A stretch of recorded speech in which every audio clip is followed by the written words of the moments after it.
of involving South Africans in the process of finalizing our framework for coalitions. And so I think I want to remind South Africans that this is not new what we're doing to Action SA. As you know, Action SA is born out of the process that was called the People's Dialogue that began at the end of Mr. Mashaba's term as the mayor of the city of Johannesburg.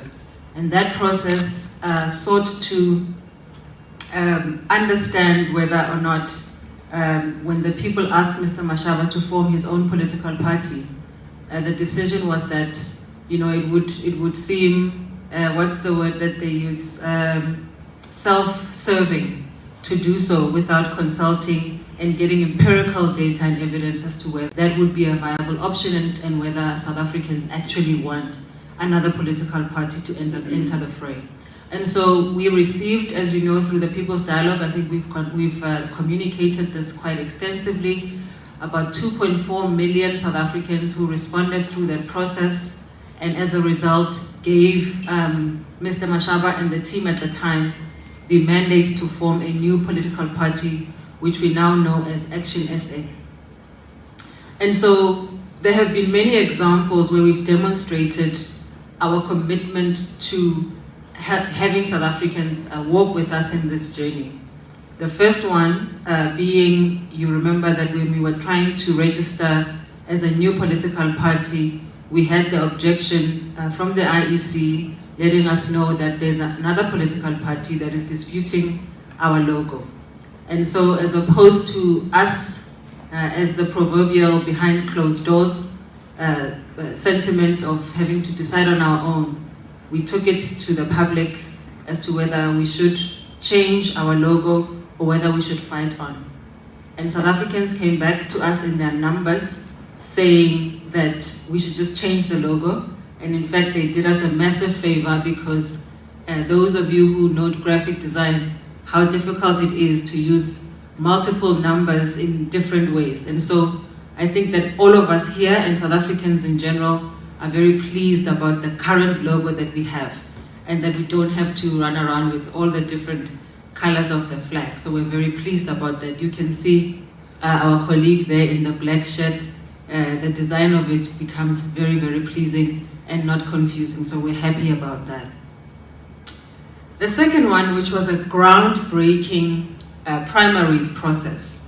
I think you all remember that before we had ward councillor candidate elects as well as mayoral candidates, we went back to South Africans and communities across the municipalities and metros in which we finally contested for South Africans to elect their own ward councillor candidates. And that was groundbreaking, never been done in South Africa before.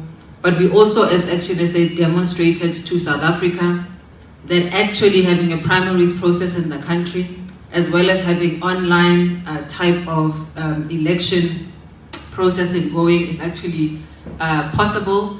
And we did that, and it was quite a successful process. And so we were happy about that. It was not without glitches.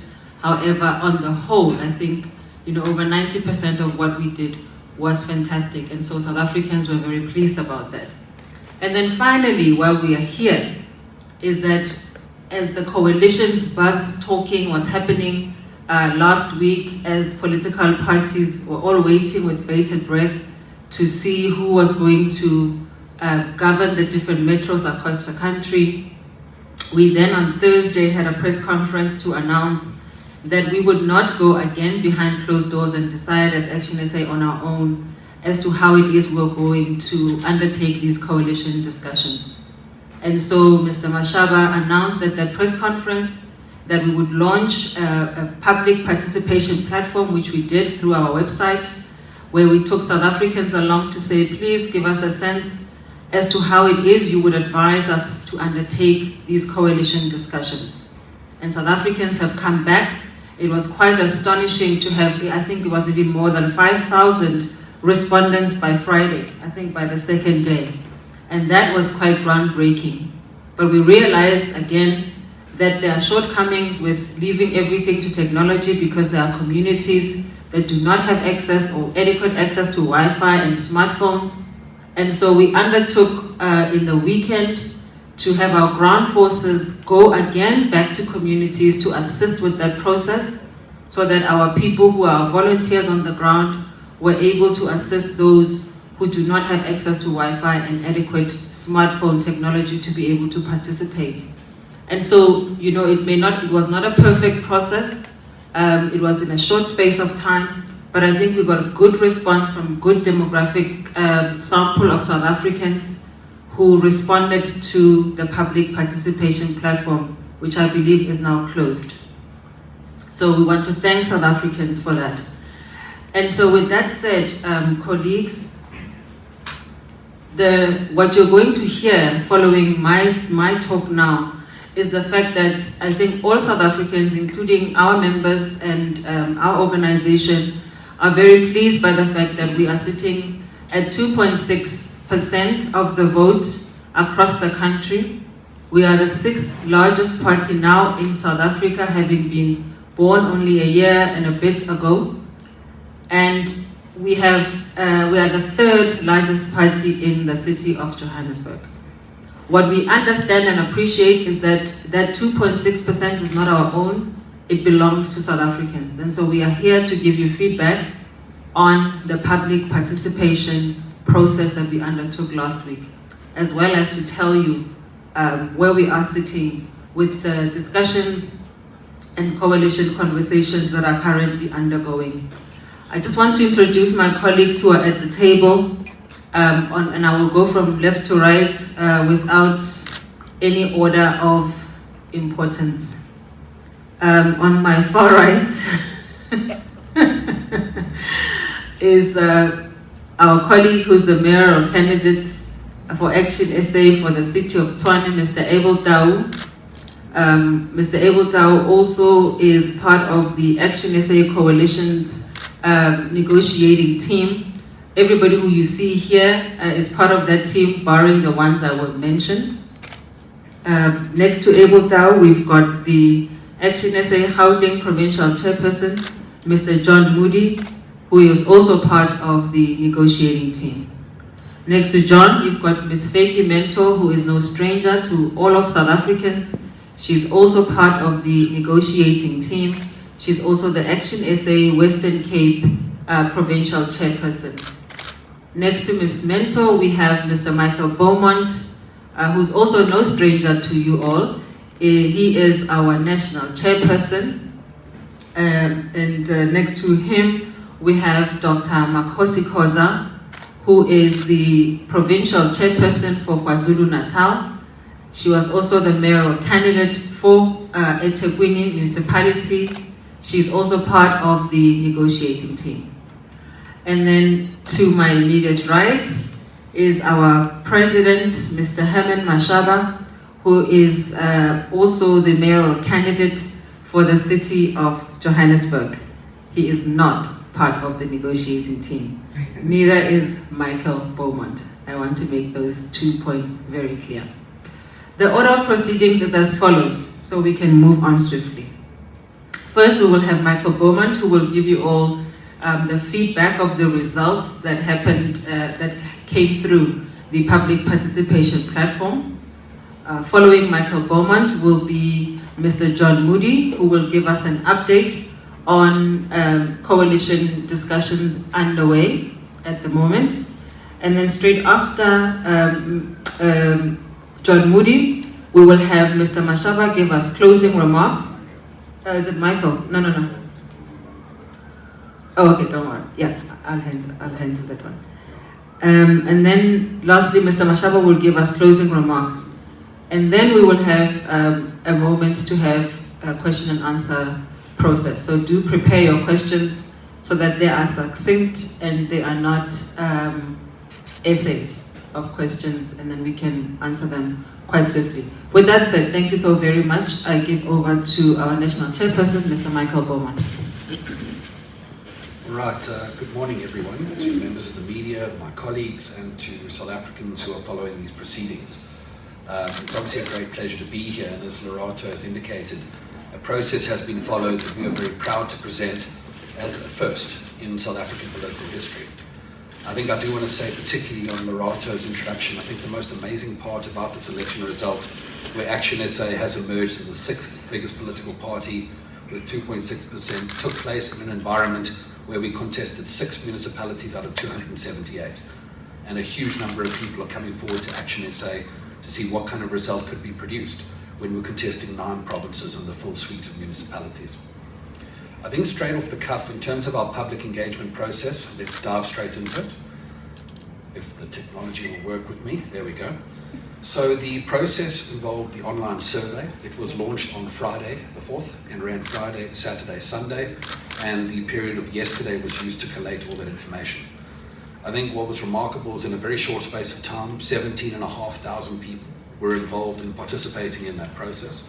And I think you will appreciate that when you look at polling and modelling and all sorts of things conducted during elections, a sample of 17,500 is more than adequate to provide a very accurate assessment of how South Africans feel about these things. I think one of the most important things to point out at this point in time is that in this process we did not limit this exercise to Action SA members or supporters. This process was open to all South Africans. They had to go online and they had to verify their information, because we do want to make sure that people who are registering these opinions are registered voters from municipalities who are real people and not just kind of people who are trolling these processes. And what we found was a remarkable level of engagement. People really did participate in this process with a great deal of enthusiasm. As Lorato has indicated, a lot of people in South Africa have limited access to technology, and particularly with the prohibitively high cost of data in South Africa. It was very important for us to hit the streets over the course of the weekend and ensure that we were taking this opportunity to people on the ground and ensuring their voices were heard in this process across our municipalities in which we contested. By way of the breakdown of respondents, you will see it there, the vast majority from the city of Johannesburg, but very large samples from Tshwane, eKurhuleni and eThekwini respectively.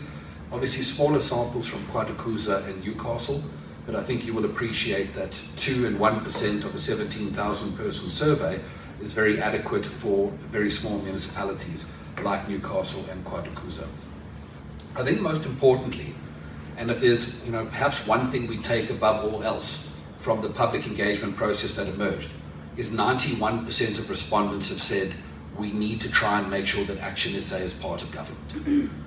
In other words, these are individuals who clearly have received Action SA's message that we are not an opposition party, we're a party of government, and they have responded by saying whatever you do, you need to make sure that you are part of government.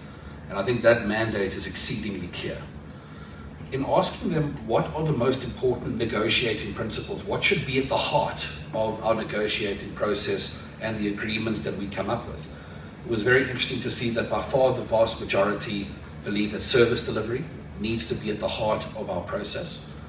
I think importantly, it says that it needs to be with parties who share our values, which is an important point, and we need to work to keep the ANC out of government. Now, I think the point is when you read these 3 things together, it is an overwhelming mandate to say we need to ensure that whatever we do, we keep the ANC out, we deliver services, and we join only with political parties with whom we have a connection in terms of our values.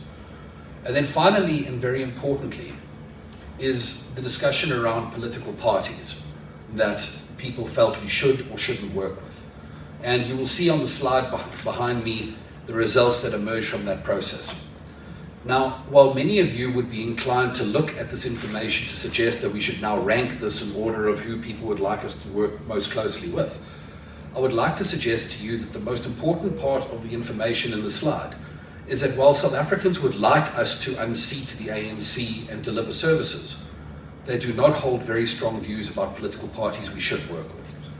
Because rather than trying to understand that one party may have 29% support and another 16% support in terms of their joining with us, the actual truth is the vast majority of respondents do not like the political parties that are on offer to Action SA. They are heavily divided about that, and it would be more important to read that between 71 and 94% of respondents do not support the political parties on display. And that is a very important factor that Action SA is going to need to bear in mind throughout this process. And then finally, I think by way of the key outcomes in terms of what needs to be taken from this engagement process, The first thing is that South Africans have responded favorably to being asked to participate in a process of this nature. I think we need to be clear, not only has this never been done before, we are the only political party doing it now. And I have seen much engagement in the digital world where people from other political parties feel quite hard done by, that in order to have their voice in a coalition discussion, they need to participate in the discussions of a political party they didn't even vote for, which I think is a remarkable fact. I think the next point is that the vast majority of respondents want Action SA to remove failing governments and remove the ANC, and there's a real sense amongst people that the ANC's demise in this election is something that we need to consolidate ahead of 2024. Beyond that, South Africans want service delivery from political parties with shared values. And I think if you dig deep down into that, there's a conversation about stability that is very important, that I know that our president will be referring to shortly. And that there is an overwhelming distrust of political parties that are available for these coalition discussions. And that means that Action SA needs to ensure that its process to concluding a negotiation has to produce an agreement that mitigates the distrust and concern that clearly people have with these political parties. So I think from my side, we will obviously ensure that this information is shared. It is, of course, public information anyway, and it must be honored as such. And I think with that, let me pass on to the next speaker. Thank you, Loretta.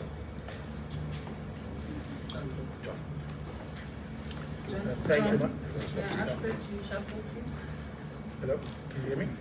I'm saying, John, just to shuffle.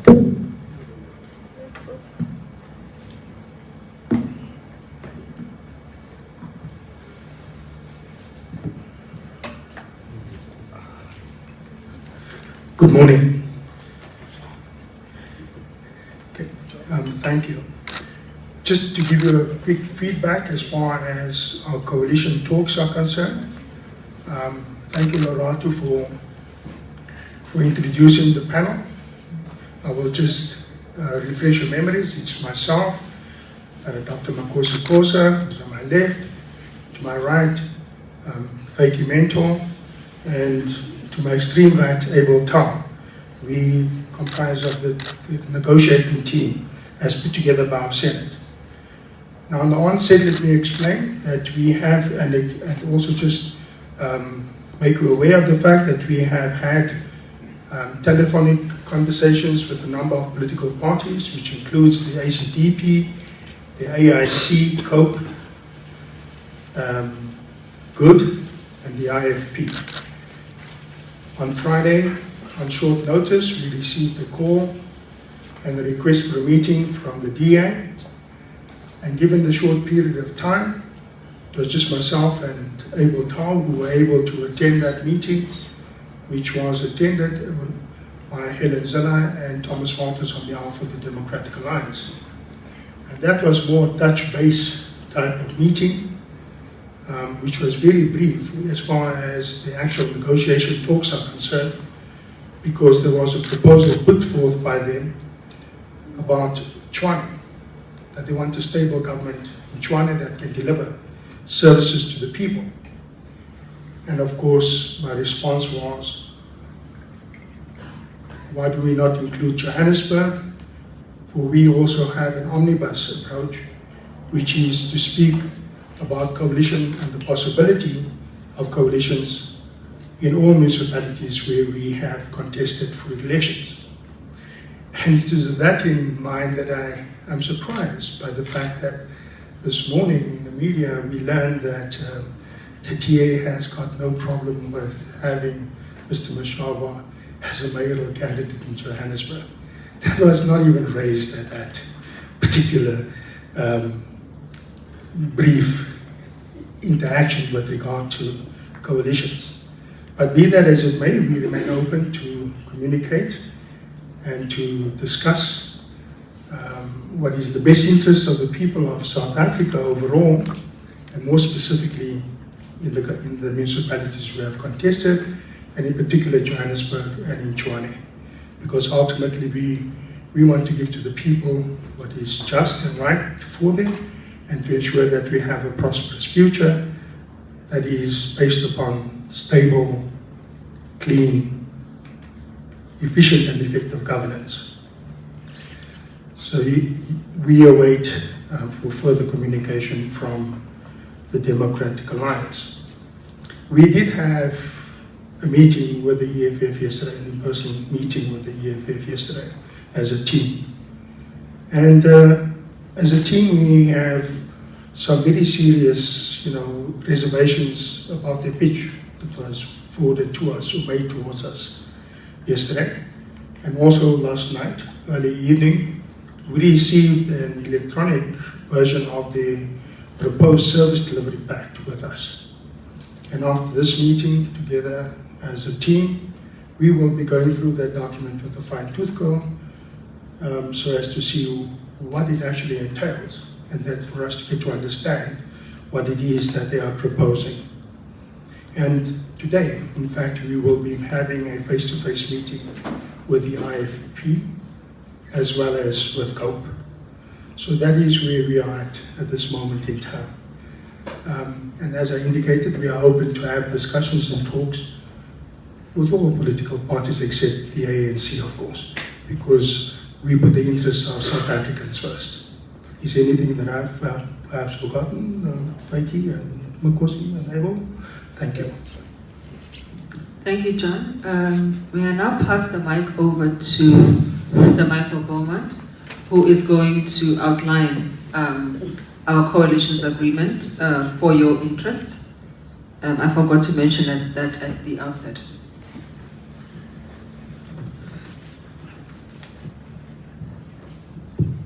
All right, thank you. It's a real game of musical chairs here, so we like to keep things interesting. What we're now going to do is spend some time walking you through Action SA's submissions into a coalition agreement. And I think just by way of a little bit of context here, it's very important to appreciate that coalitions need to be defined in terms of a written agreement. They can't just be dealt with in terms of verbal discussions, because there are some very particular things that have to be agreed to in terms of how they interact, how political parties within those coalitions conduct themselves, to ensure that their agenda being served is that of the residents, and particularly within the environment where so many people have reservations about the stability of coalitions. This is a very important point. I think it also needs to be premised on the idea that these are Action SA's inputs.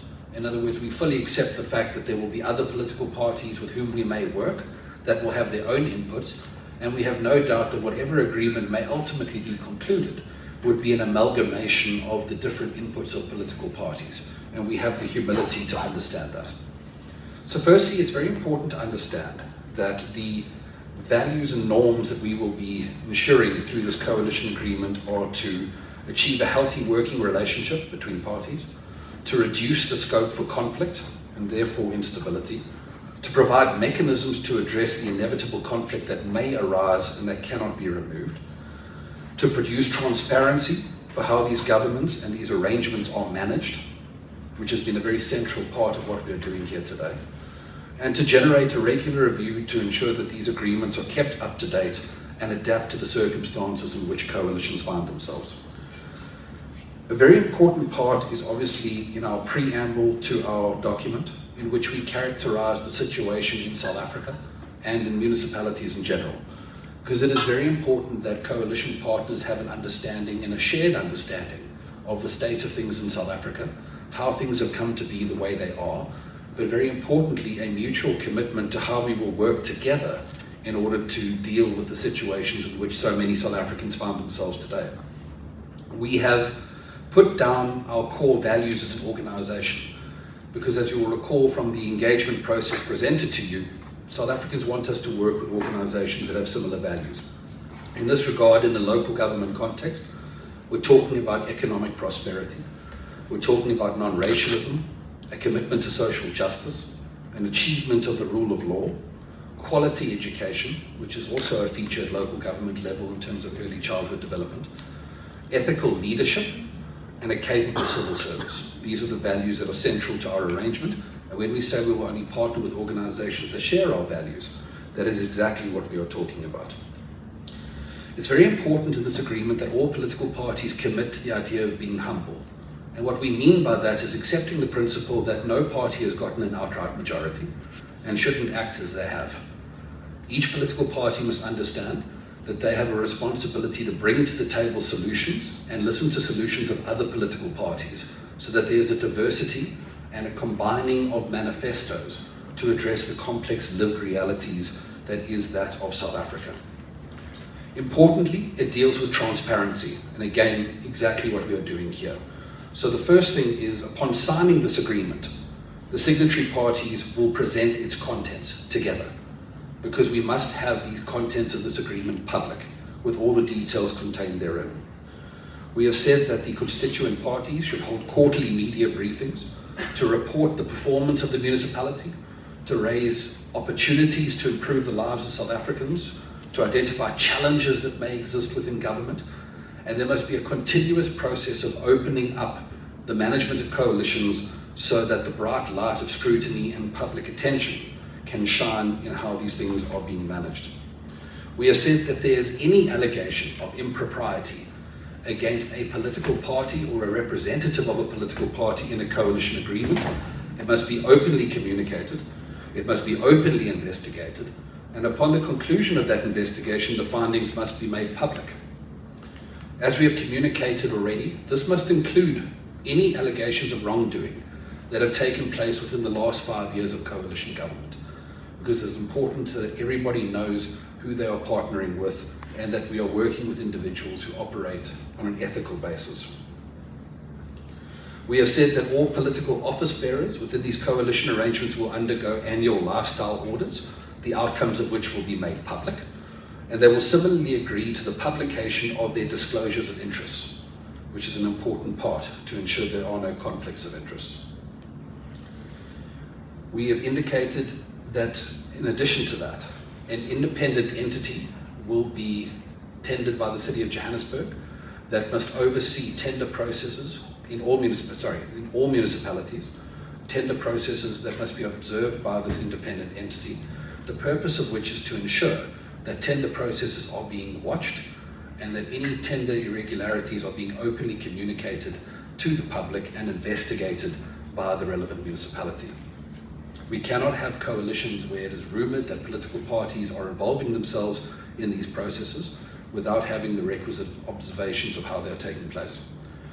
The most important part of our coalition agreement resides in the section we call a common service delivery program of action. And what we mean by that is you can agree to all of these things and you can agree to position sharing and all sorts of things, but it is meaningless if there's not an agreement on the service delivery agenda that has to be delivered in every municipality. And this is where we will spend the bulk of our time in this coalition agreement. What is important is that in this section we will identify the service delivery priorities of a municipality.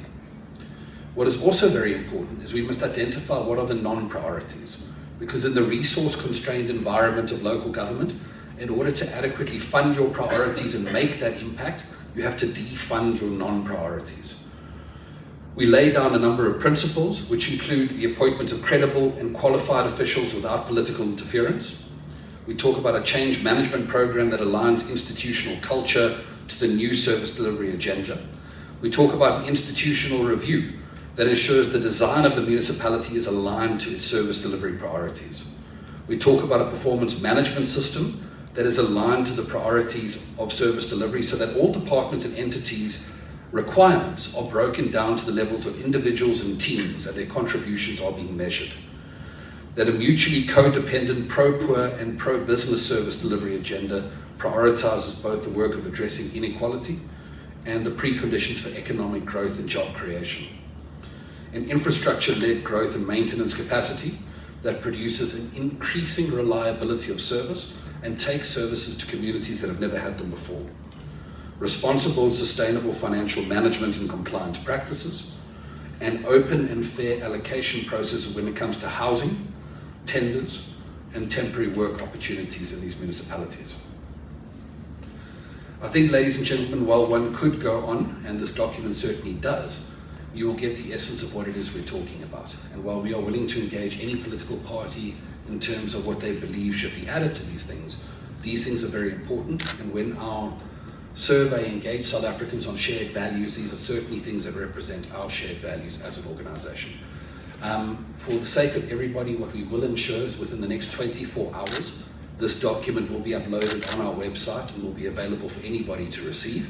And it will also include a much more detail-oriented breakdown of what we mean in terms of the specifics of the service delivery agenda in each of the municipalities we are referring to. Within the next 24 hours, that will be made available on our website.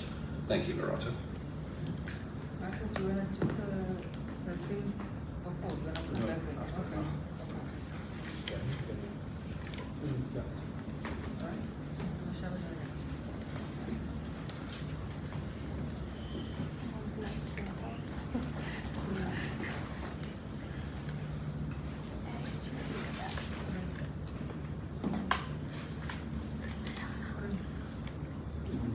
Not working, you know, spray or with the spray make it work. Yeah. Just press it. Stress.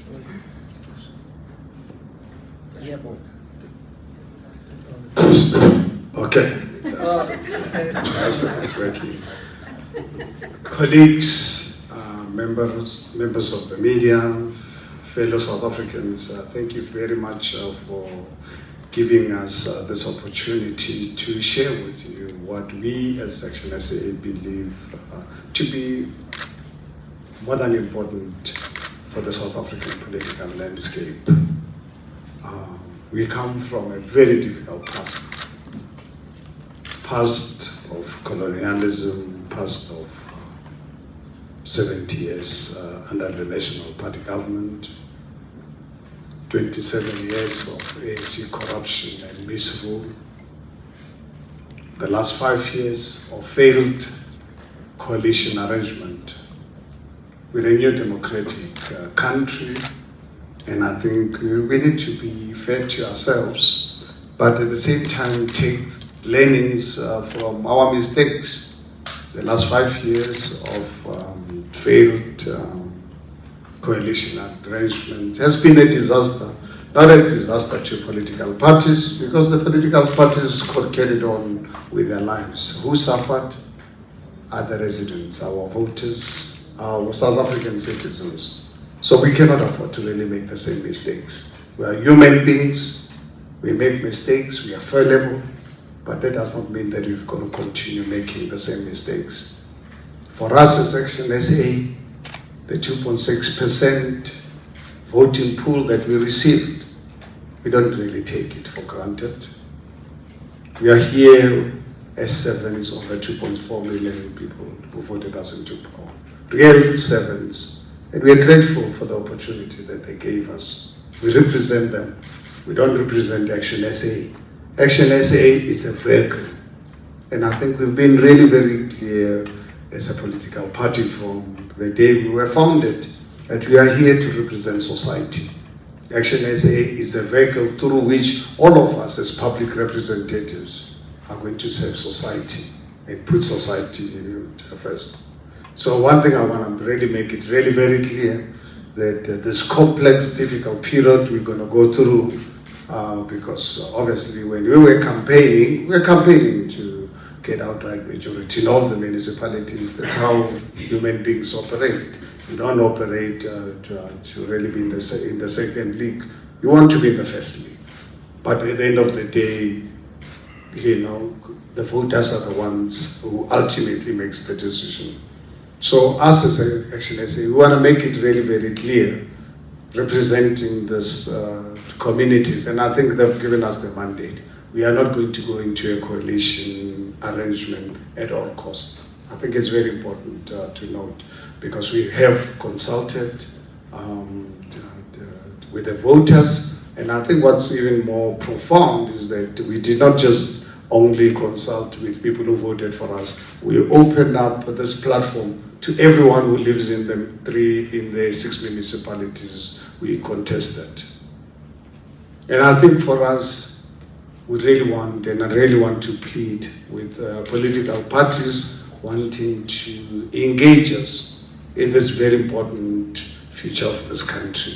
Please engage us, show mutual respect. I think it's very important, because we believe very strongly that the only way that we can succeed is if we show mutual respect, I was the mayor of the city of Johannesburg, had really terrible experience. I went into an arrangement, very difficult, complex arrangement, and as an outsider, I had no clue about politics, but I was born and brought up to recognize common decency and respect.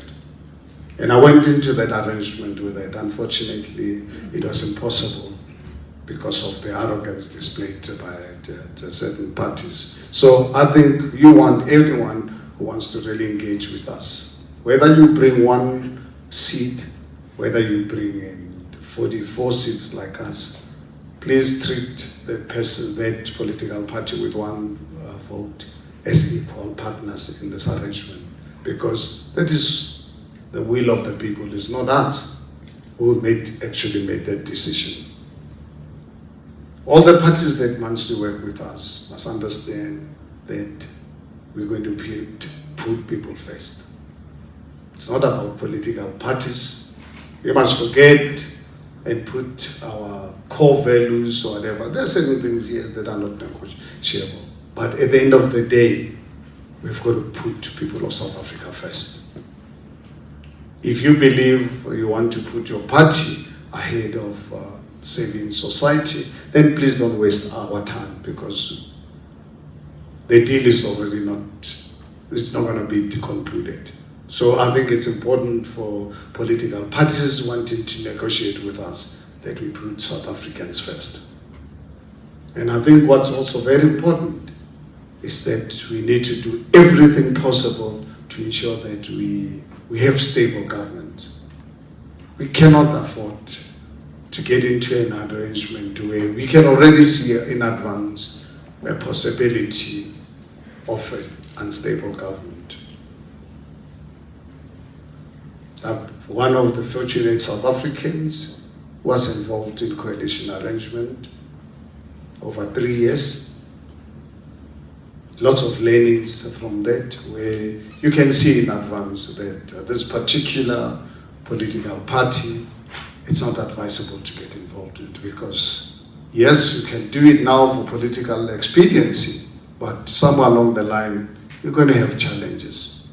So where we see challenges, what we are saying, please, let's rather be open to our fellow South Africans, because it's in their interest that we do this, to say, look, we don't feel comfortable going into bed with this particular political party, because we are going to encounter challenges with them. So it's important when we pick up coalition partners, stable government has to really be one of the key aspects of what we need to really look into, because honestly we'll be failing ourselves or ultimately failing people of our country.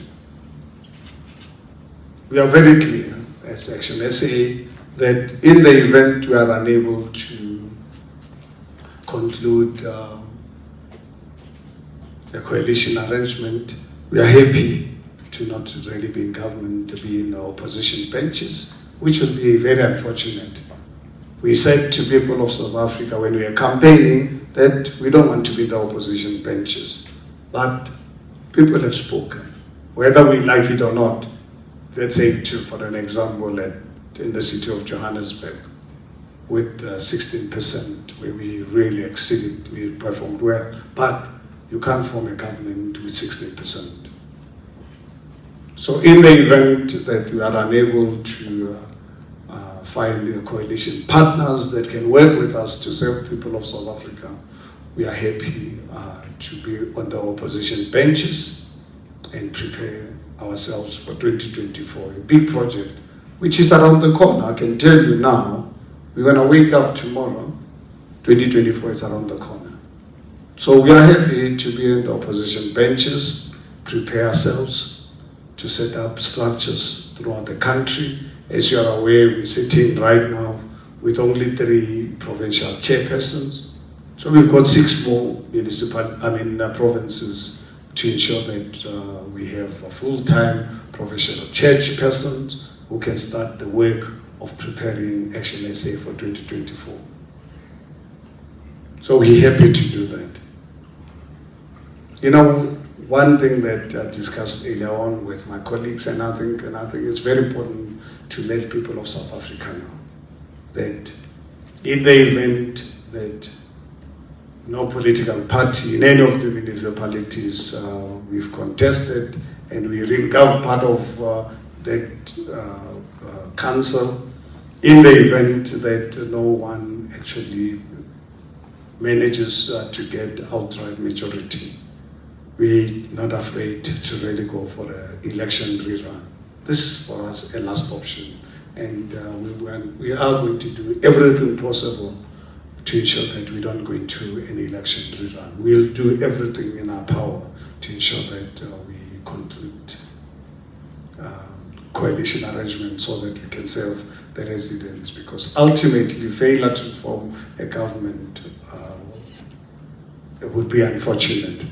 Who suffers? We know obviously in this country we are facing voter apathy. We've just went through the lowest voter turnout. So voter apathy is there. Is it going to be there forever? We don't know. We can't really focus for now. And there are cost implications for election rerun. It's running an election campaign. It's not a cheap exercise. We don't have unlimited budgets as in SA. We are constrained financially like all other political parties. But if you are forced to go for a rerun, we will do that.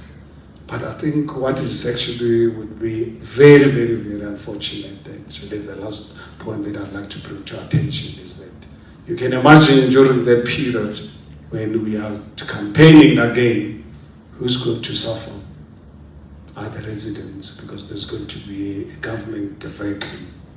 In the event where you don't have government, who suffers are our residents. And I don't have to really tell you the plight of our people out there. Across the country, service delivery has been a huge challenge. Huge challenge. We don't have electricity. We've had to stage 4 load shedding, potholes. Us as the city of Johannesburg, I landed here last night when I got home. My wife was telling me that there's a possibility of us having water shortages, street lights not working, public safety a huge issue. And that's really what local government is about. It's actually the cold face of service delivery. When you have local government collapsing in any nation, you've got a disaster. I know of so many countries where people are actually happy not to have national government, but they cannot afford to have local government collapsing. You know, I remember some few years ago in Belgium, I've got business friends and people I know there for a couple of years. They did not have national government and they were the happiest. But they cannot afford not to have local government, because local government is at the core phase of service delivery. So you can imagine, if you look at the failure of local government, the last 27 years of our democracy, to subject people to another 90 days, because it will take 90 days to go through that election process. But in the event we are unable to form a government, nothing we can do. It's something that is completely outside the control of Action SA. It is for that reason that we'll do everything as long as other parties will approach us with viable, people-centric proposals for us to serve this beautiful country of us. Our people deserve governments and they deserve better. Thank you very much from my side. All right, thank you, Dr. Mashaba. Colleagues, before we open up the Q&A, let me just hand over to Michael to just give us a few pointers. Thank you, Lorato. And I think just very briefly, members of the media, you undoubtedly have a number of questions, but I really just wanted to appeal to you that Action SA has committed itself to a first in this country by engaging you with this level of transparency and openness, sharing with you where we stand, providing you information that no other political party provides. But at the same time, it's very important that when we engage one another with questions and answers, we appreciate that we cannot at the same time sabotage negotiations by engaging on a level of detail with conversations that are still quite premature. So if you wouldn't mind bearing with us, we have a responsibility to those people. People will not negotiate with us in good faith if, you know, what they say in the early days of negotiations is being published in the media the next day. And we commit ourselves to continuously share more and more information with you going forward. And certainly when negotiations get to a much stronger and more final point. So I hope you don't mind that when we receive your questions, there may be questions that you feel frustrated by our inability to answer. But I think please appreciate that when South Africans say they want us to enter coalitions, they don't expect us to be the ones that prevent that from happening by way of being irresponsible with information. So I hope you appreciate where we come from in that regard.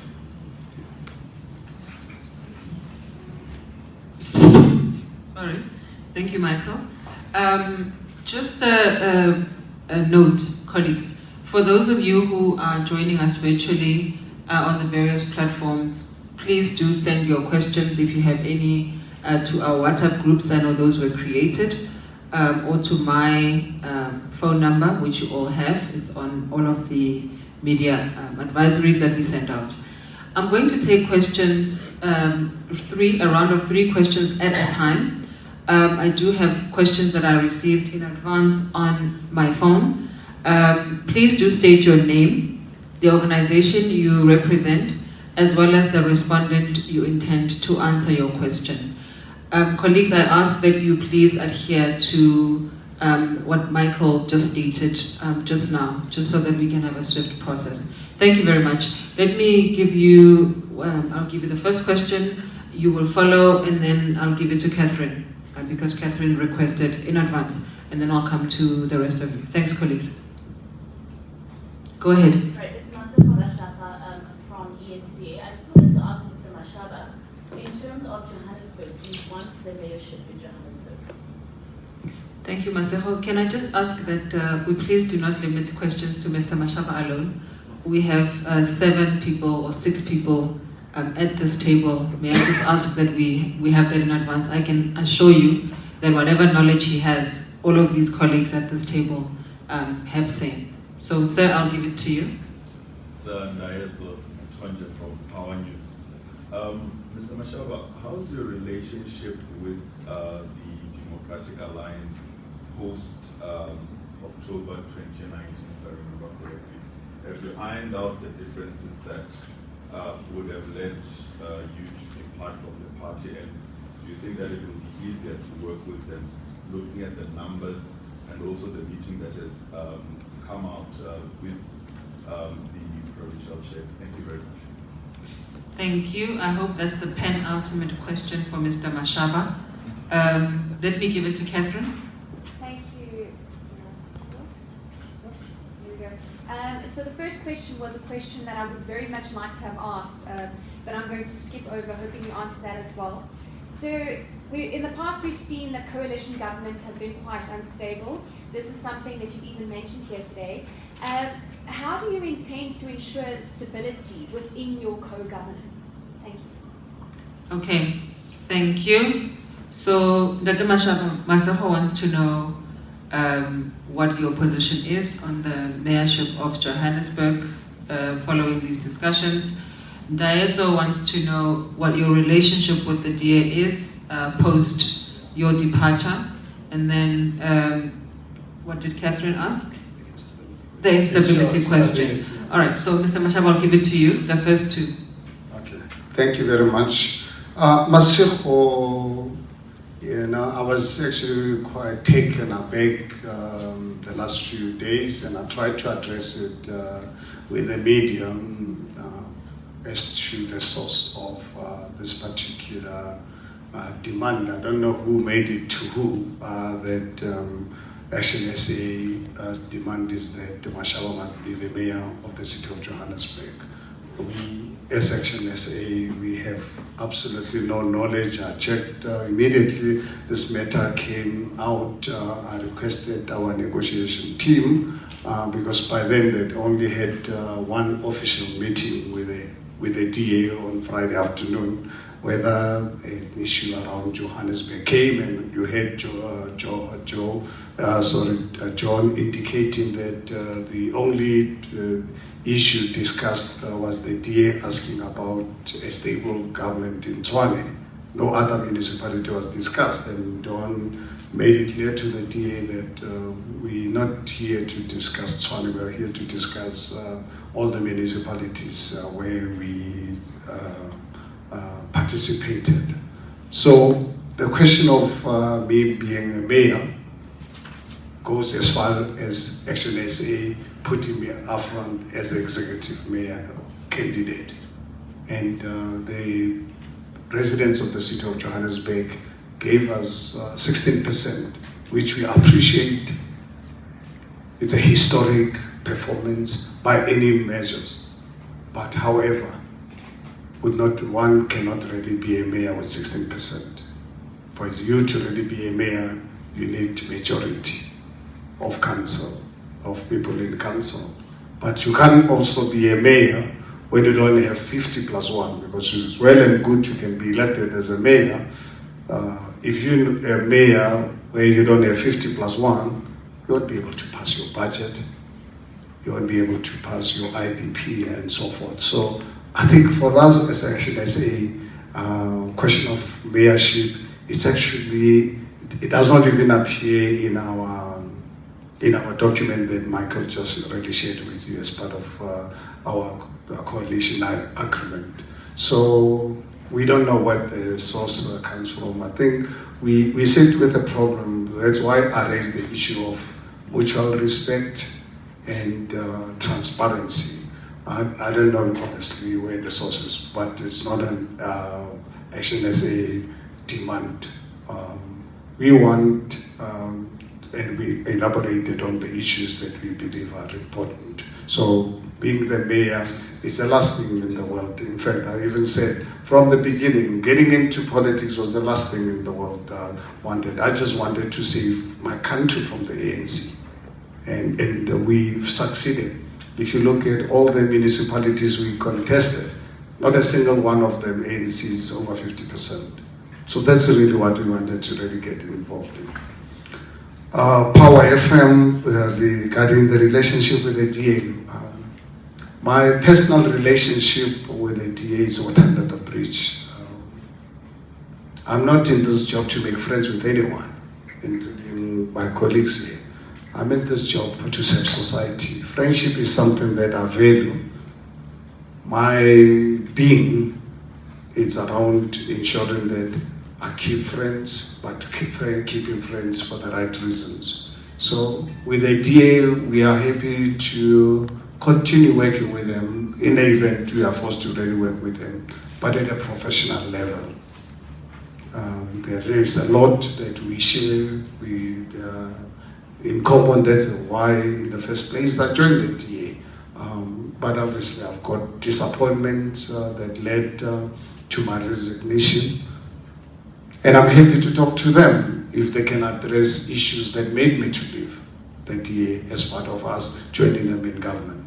Because for us, poor people are part of our agenda, and no way we're going to be compromising on that. We are not going to support anyone who's going to not have a proper agenda as part of their government. So I think, but at the end of the day, if those issues can really be accommodated, we are happy to work with the DA. And I think fortunately enough, if you look at the 16,000 people who participated, the biggest percentage actually said work with the DA. But at the end of the day, it's only 29%, but it is the highest. So basically, if you look at us as Action SA with an official mandate from South Africans, is that please talk to the DA, but not at all costs. The question of stability, I think let Michael handle that particular question. Thank you very much. from Catherine, right? Time's live, yes. Yeah, thank you. So it's a very important question, and we need to make sure that this is at the heart of this entire process. And I actually would want to encourage members of the media to make it at the heart of your line of inquiry, because when you bring the concerns of South Africans down to their core, when it comes to coalitions, it's about the instability and the chopping and changes of government and the impact that that has on the reliability of the services that they receive. So there are a number of answers to that, because it's a very important question. The first is that the transparency of these negotiations, of the agreements, and the coalition management that follows needs to play a role. When these things are done openly, members of the media and members of the public are in a position to observe the behavior of political parties and criticize any organization that is acting in an irresponsible manner and producing instability through their irresponsible behavior. And it's something that I really would suggest to members of the media, this needs to be watched very carefully, because when political gamesmanship results in municipalities chopping and changing leadership, politicians are playing games, but residents are losing services. And that is why that is such an important part of that stability. I think the second point is the service delivery common agenda that we make central in our agreement. Because when you sit down in the beginning and you say it is non-negotiable for us that the residents of Tshwane must, in Hammanskraal, must have clean water within 12 months or 6 months or whatever represents the shortest, most urgent time period. And when you say that the JNPD needs to be enhanced through additional people and CCTV camera networks, and you deal with all of these issues right up front, you shouldn't have disagreements going forward. Because essentially that becomes your blueprint to governing. And the only question going forward is, how do we allocate more resources and get the best people in those positions to deliver on those priorities? That has to be the most important instrument to achieving the stability at a local government level. But then also, one of the things that we are stressing, and I didn't get into this earlier because there's obviously a lot of information, and we will obviously share this all, is that these coalitions need to be managed locally. So councillors on the ground representing each political party need to be the primary individuals responsible for managing coalitions. You can't have people all the way across the country dealing with partial information, dealing with the day-to-day nitty-gritties. These people have to agree what's going to council, what is our position on these things. They need to talk about the coalition agreement and everybody's participation within it, anyone who's not living up to it, etc. But importantly, there has to be a much better management by political parties at a central or national level. I think some of the experience in 2016 is there was a kind of hands-off nature, and by the time it got there, it was too big a problem. What we actually need to have is national representatives of each party who don't just wait for a problem, they are proactively involved, they're being briefed on a quarterly basis by executive mayors, they are engaging in the issues, they know what the challenges and opportunities are, they don't learn things by surprise, which creates panic and instability. This is all sound principles in the stable management of coalitions. And there's obviously a whole bunch of further points that I don't want to get into, but these are some of the ideas that Action SA wants to put down on the table. But again, I want to stress, these are our ideas. And consistent with this outcome, there will be other ideas beyond ours, and we remain open to engaging other political parties, hearing what their ideas are, and ensuring that we combine the best of approaches for the stability that residents are looking for. Who am I missing? Go ahead. I saw you had a question. Do you have a question, sir? Yes. All right, I'll give it to you, and then I'm going to ask the ones that are online. Do you have a question? Yes. Hi, my name is... All right, now let me give it to your colleague first. Oh. Go ahead. Me. To yourself. Okay, Molwe, Abogile Tumago, SABC News. Mr. Moody, on Friday, I wish I was a fly in the wall in that meeting. But the DA said to you that they want to control Tshwane.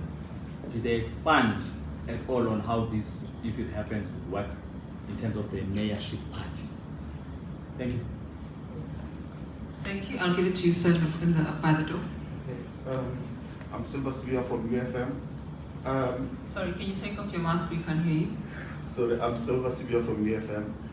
Last week, the EFF, they mentioned that they are willing to work with any party that wants to take back the land without expropriation. as Action SA, are you also keen on that? Thank you. Over here. Hi, thank you. My name is Khaupalelu Paletile. I'm from Jacaranda FM. Mr. Moody, this is for you. You mentioned something about not being happy with the EFF's pitch, but also having to go through their document. Can you just tell us what is it that Action SA is unhappy about, rather? Just give us some information on that. Great, thank you. I'll take the last one at the back. Yeah, thank you. I'm not a journalist. I'm a public policy researcher. We have seen. Can you give us your name, please? My name is Kumoche. I'm a member of Ocean.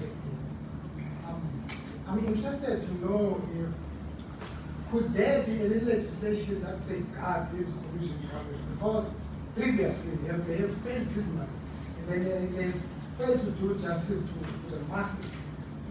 Yet our constitution doesn't say anything about the regulation of the collusion.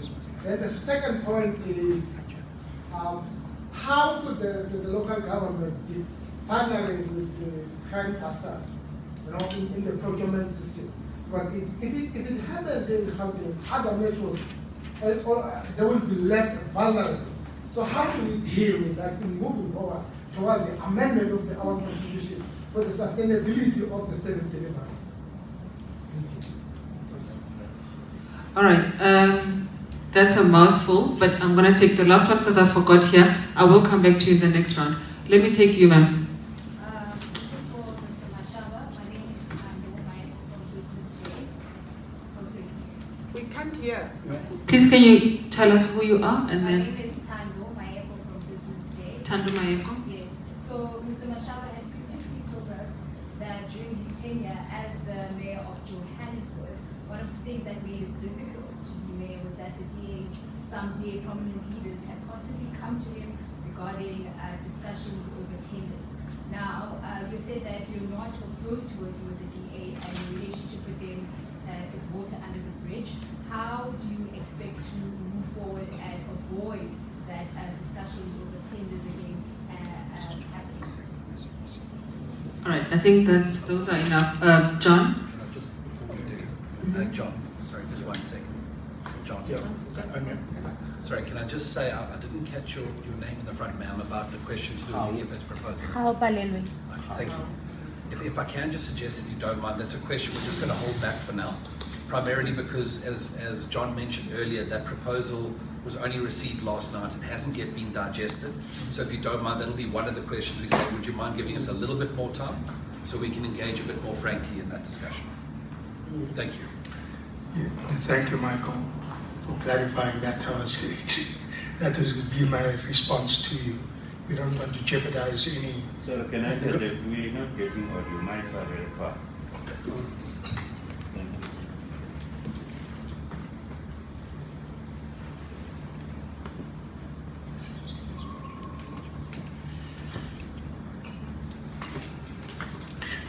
Yeah, I think with that situation or that stage in negotiations, we would not feel comfortable making any discussions public because it would jeopardize negotiations moving forward. And Michael has more than aptly responded to that one.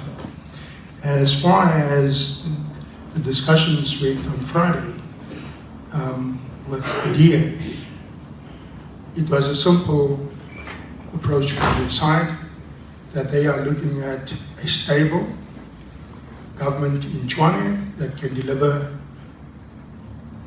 efficiently and effectively to the people of that metropole. And that was a picture, that is where it ended. There was no discussions in terms of nuts and bolts, in terms of trade-offs, etc.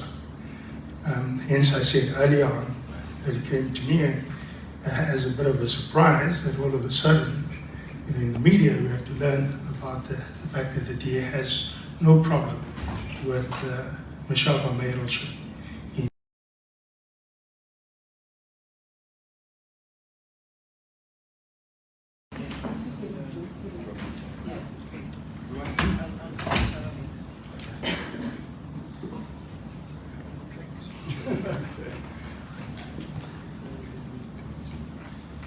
Thank you. I think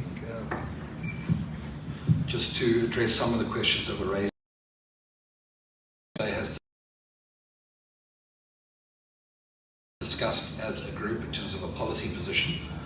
But I do want to say that perhaps the experience in local government is that local government is already a very heavily legislated environment. It's probably the most overly legislated environment in the world. And the idea that legislation can solve problems is not always correct. And I give you the example that when you look at the process that municipalities have to go through to award tenders and contract work to build homes and all sorts of things, those things are designed to stop corruption, and yet there's a lot of corruption taking place. So we need to ensure that we have the right solutions. I would venture that the very best way of making sure that coalitions work for people is by bringing people into coalitions. And what we mean by that is engagements like this, where we're opening our doors to members of the media and we're inviting you to participate in discussions about how coalitions are formed and how they are run and the extent to which they are successful or not, so that this can become something that South Africans are actively invited into and involved in, which I think becomes an important point. I think there was a question by Catherine I got from Lerato before I hand over to Herman in respect of lifestyle audits. I think really what we're talking about is an annual process through which political leaders are continuously audited to ensure that people aren't living beyond their means and that the income that they have is accounted for, and that we can be assured that there is no income coming into their lives that is the product of inappropriate or behavior or malfeasance, which is really what we're talking about in that regard. It is actually a central part of Action SA in our policy that not only must this be the case for political leadership, but it must also be the case for those parts of municipalities that happen to be very front-facing in business interactions. So when you talk about your town planning applications and those places where businesses and people interact and make applications to municipalities, that individuals involved in those processes are continuously being audited in terms of their income and their lifestyles, which we believe is an important point. And many of these things will actually be merely to demonstrate that people are operating lawfully and responsibly, which is important. We don't expect that these things will turn up results that will shock everyone all the time. But really what it will do is just demonstrate and provide assurance to people that when parties are working together in coalition, it is not a coalition of what we can do for ourselves. It is a coalition of service delivery and residents that are central in our agenda.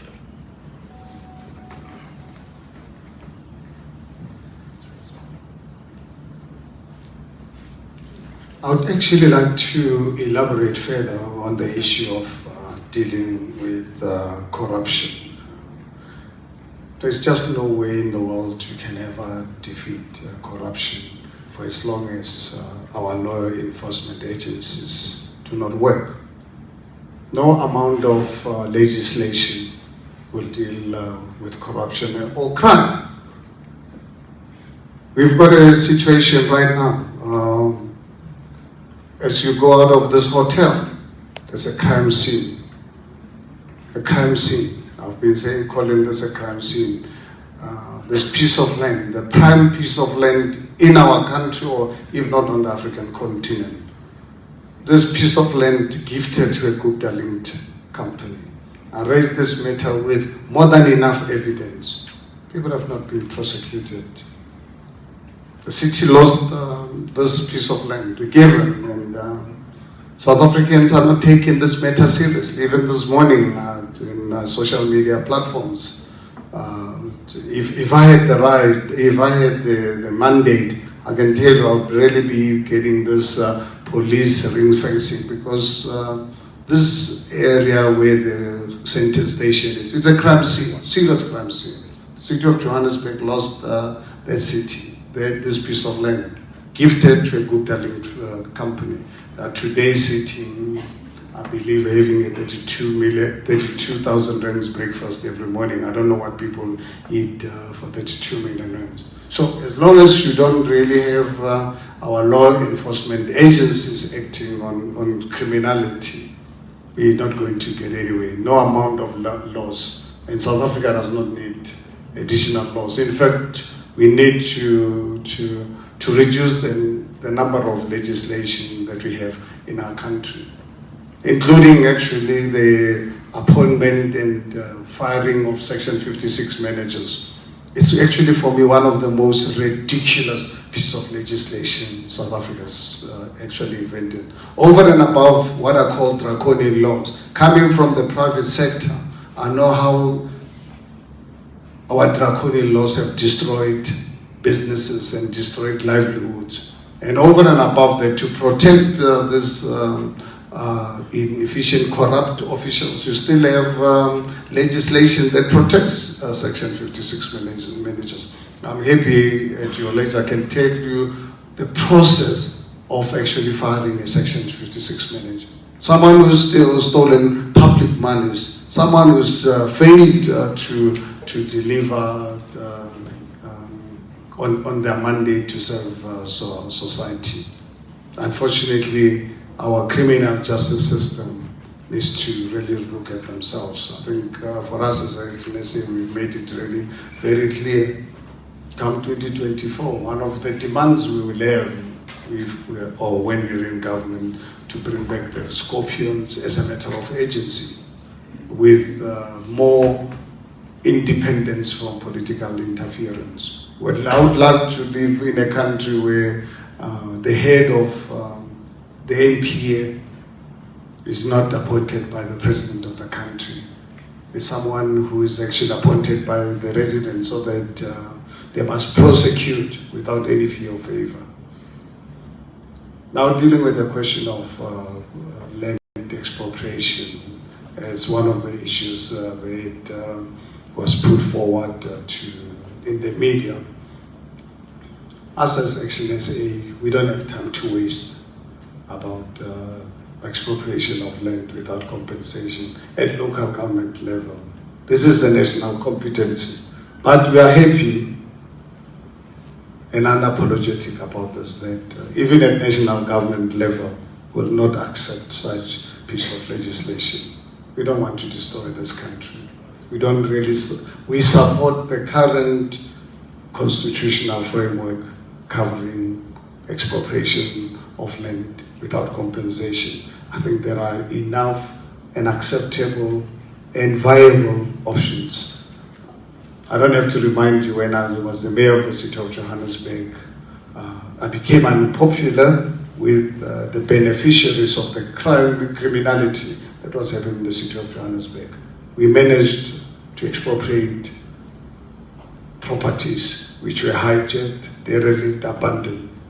And that's something that we offered to the residents of Johannesburg, that give us the mandate, we are going to expedite this process. We are not going to allow to have abandoned buildings, hijacked buildings, derelict buildings, when our people live in squalor in Orange Farm, 80 kilometers from their employment opportunities, when we can get the private sector to build affordable accommodation for our people. So the question of land expropriation, please, if you want to talk to us, don't really bring this to attention, because it's a deal breaker for Action SA. Thank you, Mr. Mashaba. While you have the floor, a question from Lizeka Tandwa from the Maiden Guardian. I'm going to ask her questions because they are online. But while you have the floor, can you answer the one around whether or not you would be prepared to be a councillor and also sit on the mayoral committee? The same question, Mr. John Moody, is also posed at yourself.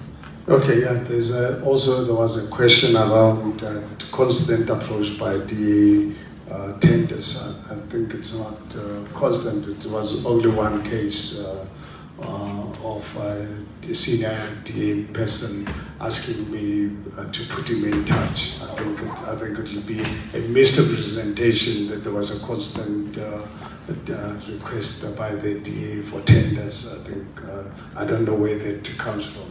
What is the fact is that the senior member of DA came to my house to request to put him in touch with the MMC of police and the chief of police.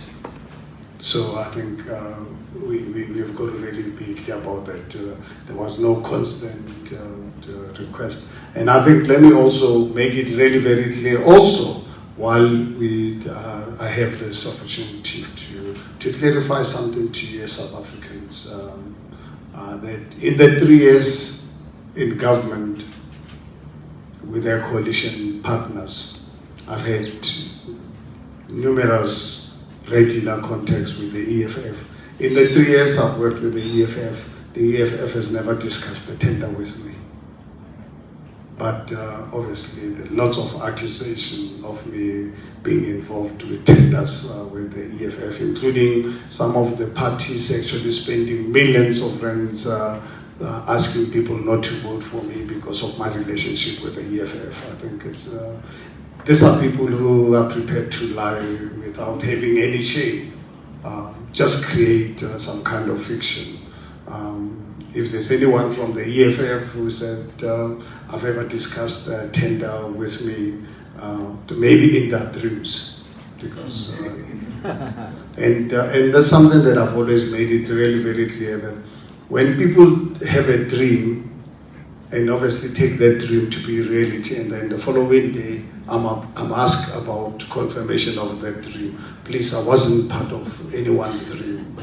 It's unfair if you dream about something and you take that dream to be reality, and then you ask me to be part of that. In the 3 years I've worked with the EFF has never discussed the tender with me. And also, I think, also very important to really bring to the media and people of South Africa and Johannesburg in particular. In the 3 years, we fired a lot of people for corruption, not especially Section 56 managers. And to fire Section 56 manager, that report must go through to council.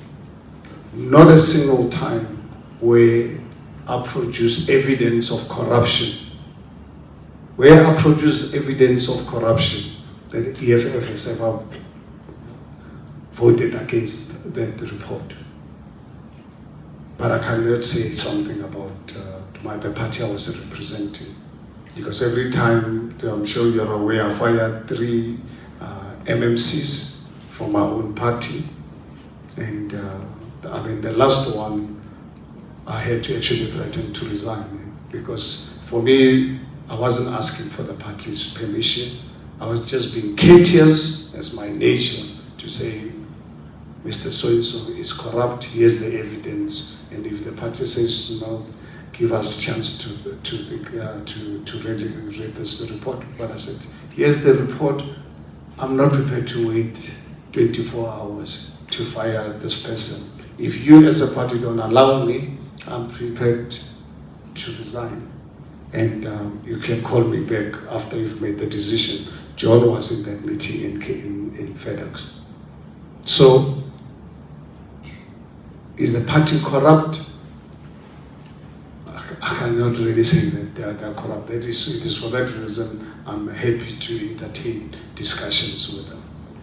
Around the EFF, because we allowed the team yesterday to engage the EFF, we still have to really get the details of what they've discussed, because they've not discussed it themselves fully after receiving an official proposal. I've read so much about EFF involvement in corruption, but for us as the city of Johannesburg, as Herman Mashaba is the former mayor of the city of Johannesburg, I don't have anything except what I read about in the papers. And that is where the question of the failure of our criminal justice system comes to the fore. Because if anyone gets involved in corruption, anyone gets involved in crime, you expect our law enforcement agencies to act so that society does not have to second guess or come out with fiction. Because we create a situation where, as far as a lot of people are concerned, Herman Mashaba is one of the most corrupt human beings on earth. But I'm always saying, but if Herman is corrupt, how come you don't unleash the criminal justice system against him?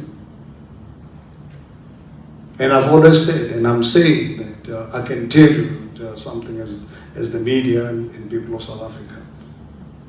I strongly believe that if it can ever happen that anyone can find Herman Mashaba having stolen a cent of public monies, I'm totally convinced that my arrest is not going to happen behind the scenes.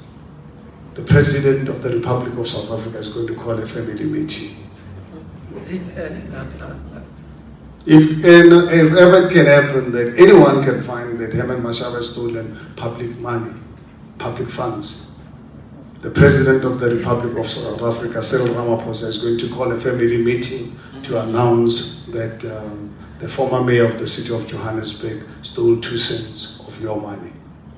That's if it happens after 2024, Mr. Mashaba, because he may not be president. No, but the thing is, there is this narrative.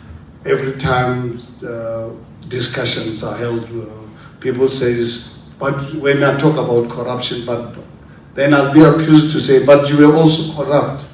But if I was corrupt, well, how come then I'm not arrested? Because I absolutely believe if Herman Mashaba has stolen public money, he must be arrested.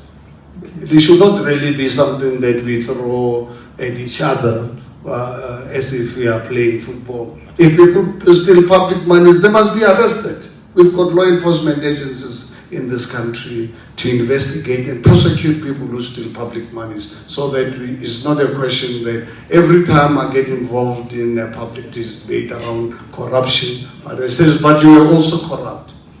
I find this totally unacceptable, and I think some people in the media actually have bought into this kind of narrative, keep asking me like I'm a broken record. If ever Herman Mashaba has stolen public monies, Herman Mashaba must be prosecuted. I don't expect any favors or any protection from our law enforcement agencies, and I expect them to do the job not only with Herman Mashaba. They must prosecute anyone who steals public monies. Would you be prepared to form part of MECO, Mr. Mashaba, or be a councillor? Just briefly, as we're running out of time. I think we're not dealing here with an academic exercise. We're in the middle of negotiations, sensitive negotiations. And I think it would be irresponsible for me to start putting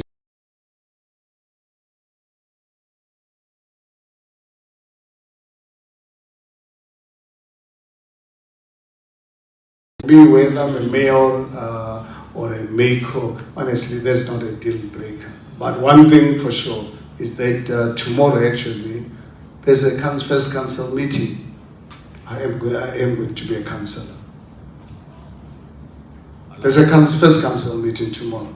I am going to be there.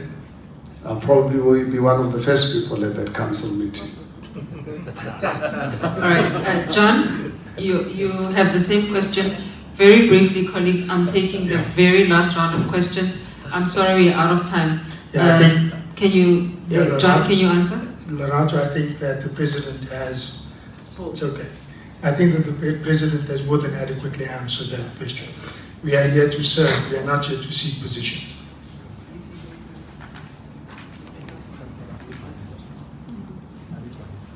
Sorry, and then I think there was one final question by Lizek, and I do want to stress we are severely limited for time.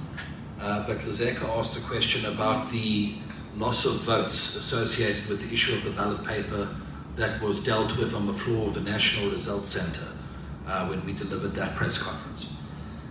Basically, the situation remains unchanged. The only thing that has changed is with the final results in, we've had a greater sense of the quantum of the gap between the PR votes that Action SA received and the ward votes. There does appear to be about 60,000 more PR votes than ward votes, which is severe in terms of the quantum and the material impact that that issue has had to the election. It still remains 25% more PR votes than ward votes. And it's important to remind you that when you look at all other political parties, and I invite you to do so, the difference between their ward votes and their PR votes is normally about 0.10 or 0.100%. The discrepancy we are referring to, as far as I'm concerned, is unprecedented in recent South African political history. So as to whether or not it's had a material impact, we have no doubt. Our current position is to hold for the reasons from the Electoral Court. You'll remember all we received was the verdict of the court. We need the reasons of the court to study those reasons, to assess what was their reasoning and rationale, so that we can determine how, if at all, we intend to respond to that situation. But until we receive the reasons, we remain very much in a holding pattern. All right, I know I kept you waiting. You are the last question. Please go ahead. All right, thank you very much. My name is Pelan Tahari from Newsroom Africa. Mr. Mashaba and Collective, you say by all means you are not prepared to talk with the African National Congress, but those who voted for the ANC are the people that you were also sampled in your methodology there when you were giving us an indication. So the people have voted for the ANC wherever that they have. Don't you think you'll not be talking that patriotic governance when you are not even prepared to engage their leaders? Perhaps you may be even able to persuade them otherwise to support your ambitions as Action SA. That will be the first one that I want to ask. Why not ANC? And you will deal with the corruption issues with the legal route. The second one, Marcel had asked it, and I heard you talk about it quite a number of times, Mr. Mashaba. But I want to understand, is it not your bargaining tool that with our 16% we are bringing, we are asking you to support our mayoral ambitions? If not, we'll support you in other ways. I'm asking you in the bite. I hear you are talking to us, but I want you to give us a direct answer. Are you bargaining to be a mayor of a city of Johannesburg, the city of Tshwane, the city of Ekurhuleni? Are you saying as Action SA, we have our candidates, can we bargain as mayors through your 16% that you're talking about? All right, very last question. We're out of time. Please go ahead. I know I hadn't seen you. Mine is Innocent from LN24SA. It's directed to Michael. Michael, you said that you want to deploy people with good ethics and morals. And you explained earlier, you spoke about the performance management program. How is it going to work? Just clarity on that. All right, I'm going to give it to Michael and then we'll end with the President. Thank you so much, colleagues. Thank you very much. So I think the important point to start off with is you can never know what is in someone's heart when you appoint them.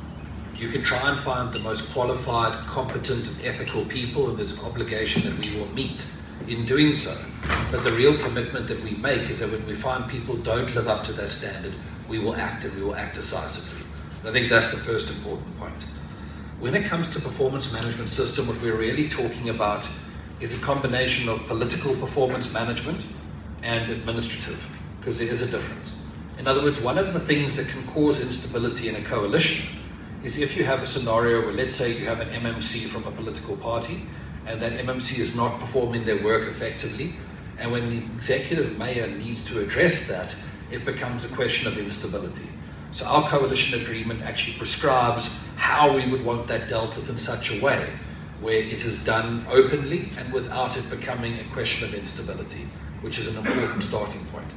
It also means that every one of those political office bearers needs to sign a performance agreement in terms of what their work entails and how it is to be measured.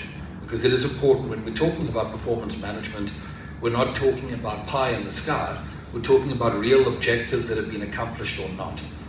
In terms of the administration, and this is probably where the point becomes even more important, because while some people focus on MMCs and mayors, understandably because of the leadership role they play, the quantum of a municipality, let's say like the city of Joburg, has over 30,000 employees. The collective impact of getting 30,000 people working more effectively for residents is exponential, it's huge. It's the most important thing that any political leader can accomplish. And that is why the performance management system there is essential. So it needs to start at a departmental level. If what you're saying is that as a department, let's call it a department like Johannesburg Roads Agency, to give you an example, if they have an obligation to resurface 400 kilometers of roads in a given financial year, that objective needs to be broken down so that the departments and team members within JRA who are involved in that project each take responsibility for their part and they are measured on their part. And when you have those objectives filtering down from the top to the bottom of the institution, you have everyone pulling in the same direction, and you have the correct alignment in terms of how you determine who is performing and who is not performing. And that's what we mean by a performance management system throughout the length and depth of the organization. Dr. Pelani, regarding the ANC, why not engage the ANC? I think it's an impossible discussion to have. You can imagine South Africa has got massive problems from corruption, mismanagement, criminality, and all sorts of things. So you can imagine, accept to go into a coalition with the ANC. We signed it and they've agreed. The first case, let's say, for an example, I get into Johannesburg. I must pursue this crime scene I've just indicated to you. You know, this crime scene involves senior people, even in national government. Tell me, I mean, that meeting is going to collapse. First meeting we're going to have. So, now, should I really entertain such a coalition arrangement? Because, I mean, it's bound to fail. I mean, you honestly don't have to be a rocket scientist that this meeting is going to collapse, because I'm in an arrangement with the ANC, and I'm calling for the arrest of their cabinet ministers. Do you think that government is not going to collapse? So therefore, I don't think one will have to really waste their time in that respect. So it is for that reason we can never entertain the discussions with the ANC, because the ANC is the problem. People of South Africa have spoken, and spoken loudly, not in a big way. They've really rejected ANC. So for us to bring the ANC through the back door would really be criminal, actually, be evil. And the question of mayorship or MMCs, this is not really about positions. It's about serving society the best way possible. So I think for us to put such a minor issue as a precondition would be irresponsible. Yes, if anyone wants to get involved with us in government, we want to see what type of structure. And we would also like to really be government, but we are not going to really put it as a condition that will be a deal breaker. Who's going to be the mayor? Let's put in the best person as a mayor of any particular municipality where our vote is needed. We are not going to really accept putting someone for convenience. No ways we can accept a question of putting a mayor of grass cutting in place. No ways we can accept that. Oh, people of Senten can cut grass for themselves. People need toilets in this country. So those are our considerations. We want people, or the ghost, the mayor.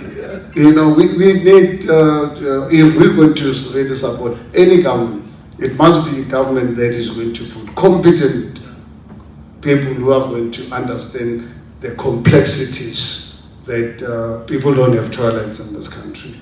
ANC has subjected them to squalor, and we've got to get our people out of that kind of an arrangement. And it must be that mayor for us to accept. So we'll have to ensure that mayor and their party are committed to ensure that social justice is part of our agenda.